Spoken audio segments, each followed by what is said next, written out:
বিরতির পর আবারও ফিরে এলাম অনুষ্ঠানে। মিস্টার জিসান, ব্র্যান্ডিং এর ক্ষেত্রে আপনারা কি কোনো অ্যাড ফর্মের শরণাপন্ন হন না নিজেরাই তৈরি করে থাকেন? ব্র্যান্ডিং এর কাজটা একটা স্পেশালিস্টের কাজ।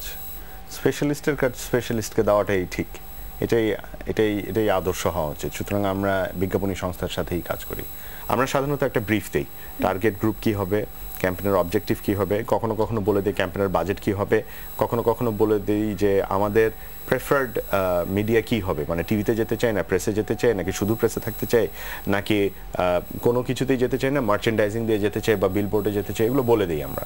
যেটা হয় যে যখন তারা অবশ্যই তারা তখন থিম নিয়ে আসে কিংবা তারা হয়তো ক্রিয়েটিভ নিয়ে আসে, তাদের সৃষ্টিগুলো আমরা দেখি, একসাথে যখন আলোচনা হয় তখন আসলে বিষয়টা পুরোটাই একটা টিম ওয়ার্ক হয়ে যায়। তখন সবাই একসাথে মিলেই কাজ হয়। মার্কেটিং ডিভিশন এবং মানে আমাদের ব্র্যাক ব্যাংকের কর্পোরেট অ্যাফেয়ার্স বা মার্কেটিং ডিভিশন এবং এজেন্সি সকলে একসাথেই কাজ করে। এটা বলা কঠিন যে পুরোটাই এজেন্সির হয় নাকি পুরোটাই ক্লায়েন্টের হয় নাকি ক্লায়েন্টের প্রেসক্রিপশনে জিনিস বের হয়, এটা বলা কঠিন। এটা আসলে টিম ওয়ার্কের উপর। আপনাদের এই বিজ্ঞাপনগুলো কারা করে দেয়? সাধারণত বিজ্ঞাপনগুলো বিজ্ঞাপনী সংস্থার মাধ্যমেই হয়ে থাকে। কোনো ফিক্সড কারো কাছে করেন না একবার না, খুবই মানে একবার এক একজনের কাছে যাওয়াটা হয়ে যাবে কিরকম, মানে আপনি বিজ্ঞাপনের বিষয়টা কিরকম, এটা অনেকটা আক্তার বিষয়। এখন আপনি ঘন ঘন বন্ধু বদলাবেন না, আপনি ঘন ঘন পার্টনার বদলাবেন না, সেটা আইডিয়াল না। আপনার একজনের সাথেই থাকা দরকার। তাদের কাজে কি আপনারা স্যাটিসফাইড? এজন্যই একজনের সাথেই আছেন। ঘর সংসার যখন করতে যায় এমন দিন হয় ঝগড়া হয়, এমন দিন হয় একসাথে ডেট করতেও বের হওয়া হয়। সুতরাং বিষয়টা সবই থাকবে, খুনসুটি থাকবেই, কিন্তু একটা দীর্ঘমেয়াদী সম্পর্কের দিকে এগিয়ে যাওয়াটাই আসলে দরকার। একটা এজেন্সি আর একটা ক্লায়েন্টের ভিতরে এই রিলেশনশিপটা থাকা দরকার। মিস্টার রাজু আলিম, আপনারা কিভাবে ক্লায়েন্টদেরকে স্যাটিসফাইড করেন?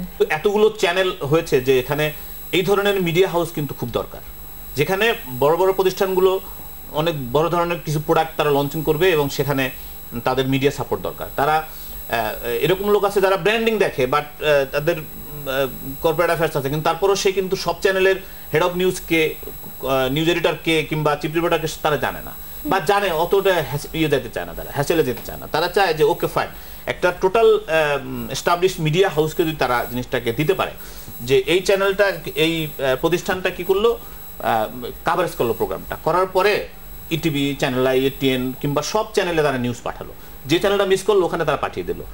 এটা দায়িত্ব হতে পারে, এই জিনিসটা আমরা করি। আমরা অনুষ্ঠানের প্রায় শেষ পর্যায়ে চলে এসেছি, তো ব্র্যাক ব্যাংকের ফিউচার প্ল্যানিং কি? ব্র্যান্ডিং এর ক্ষেত্রে আমরা আসলে ব্র্যান্ডিং মার্কেটিং ওভাবে আলাদা করে দেখি না। আমরা সবসময় দেখি marketing is more of a growth engine for the main business. So ব্যবসা বড় করার জন্য, ব্যবসাকে সামনে এগিয়ে নেওয়ার জন্য মার্কেটিং কিভাবে সমর্থন দিতে পারে। এই বছর ব্যাংক 10 বছর 10ম প্রতিষ্ঠা বার্ষিকী উদযাপন করব আমরা সামনে। এরপরে আমাদের সামনে টুকটাক কিছু কাজ আছে। আমরা এই বছর প্রথম মোবাইল ব্যাংকিং এর জন্য একটা আলাদা প্রতিষ্ঠান তৈরি করেছি এবং বাংলাদেশে এই এক্সটেন্টে মোবাইল ব্যাংকিং আগে কখনো হয়নি, হবে কিনা সন্দেহ। সেটা আমাদের জন্য একটা বড় লঞ্চ হবে এই বছর, বাট সেটা আমাদের সম্পূর্ণ আলাদা। বিকাশ নামে একটি অর্গানাইজেশন হচ্ছে। বললাম না, আমরা সবসময় বিষয়গুলো এক্সপার্টের কাছে এক্সপার্টকে দিয়ে দেওয়া উচিত। আমরা ব্যাংকিং বুঝি, বাট মোবাইল ব্যাংকিং একটা ডিফারেন্ট বল গেম। সুতরাং সেটার জন্য আলাদা একটা কোম্পানি তৈরি করে দিয়েছি যেটা চালাচ্ছে। এটা একটা বড় কাজ হবে। আমাদের এসএমইতে অনেকগুলো কাজ হবে। এসএমইতে আমরা এই মুহূর্তে দেশের সবচেয়ে বড় ব্যাংক। এ পর্যন্ত 14,500 কোটি টাকার বেশি লোন দিয়েছি, যেটা মাঝারি বা ছোট মাপের 4-5টা ব্যাংক একসাথে করলেও এত বড় হয় না। তো অনেক বড় আর কি, আমরা এসএমইতে বেশ বড়। আরেকটা দিকে আমরা বড় জিনিস দেখতে পেয়েছি, অর্থনীতি আগের থেকে অনেক বেশি বড় হয়েছে, অনেক সংহত হয়েছে। তো ধরুন আমাদেরই ক্লায়েন্ট যিনি হয়তো 5-10 লাখ টাকা, 5-10 লাখ টাকা না, 5-7 লাখ টাকা দিয়ে শুরু করেছেন, তিনি হয়তো আজকে 15-20 লাখ টাকা মাঝারিতে এসছেন, বা কেউ কেউ আছেন যারা হয়তো 15-20 লাখ টাকা থেকে শুরু করে আজকে 50 লাখের উপরে চলে গেছেন। বড় হচ্ছে মানুষগুলো। এই মানুষগুলোকে কি তাহলে সহায়তা করব না? সুতরাং তাদের পাশেও থাকার জন্য আমরা নতুন কিছু সলিউশন আনার চিন্তা ভাবনা করছি। তো এইগুলোই মোটামুটি আছে। অবশ্যই সামনে রমজান মাস আসবে, রমজান মাসে সবারই কিছু না কিছু কাজ করার থাকবে। টেলিপ্রেসের ফিউচার প্ল্যানিং সম্পর্কে একটু বলেন।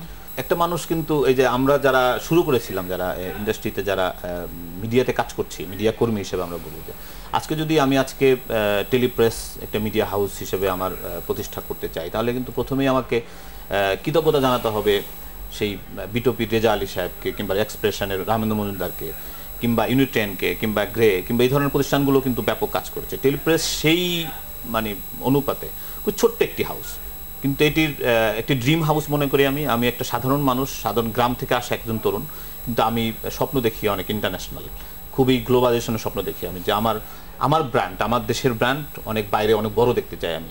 আমার দেশের আরংকে নিয়ে আমি অনেক গর্ব করি, আমার স্কয়ারকে নিয়ে, ইনসেপ্টাকে নিয়ে যেমন গর্ব করি, হ্যাঁ আমি অটোবিকে নিয়ে যেমন গর্ব করি, আমার ক্রাউন সিমেন্টকে নিয়ে যেমন গর্ব করি, এগুলো আমার দেশি ব্র্যান্ড, বাইরের কোনো ব্র্যান্ড না, আমার দেশি ব্র্যান্ড। তো আমি আমার লোগো, আমার টেলিপ্রেস, আমার নিজের যেটি প্রতিষ্ঠান, আমার টিম যেটা কাজ করে টেলিপ্রেস দিয়ে লোগোটি নিয়ে, এটি টেলিভিশন চ্যানেল বাংলাদেশে এখন 10-12টা, আরও অনেকগুলো চ্যানেল আসতেছে, সেখানে এই চ্যানেলগুলোর মধ্যে টেলিপ্রেস একটি নিউজ মিডিয়া হাউস হিসেবে এটি মানুষের মনের মধ্যে গেঁথে যাবে বা ব্র্যান্ডিং হিসেবে পরিচিত হবে।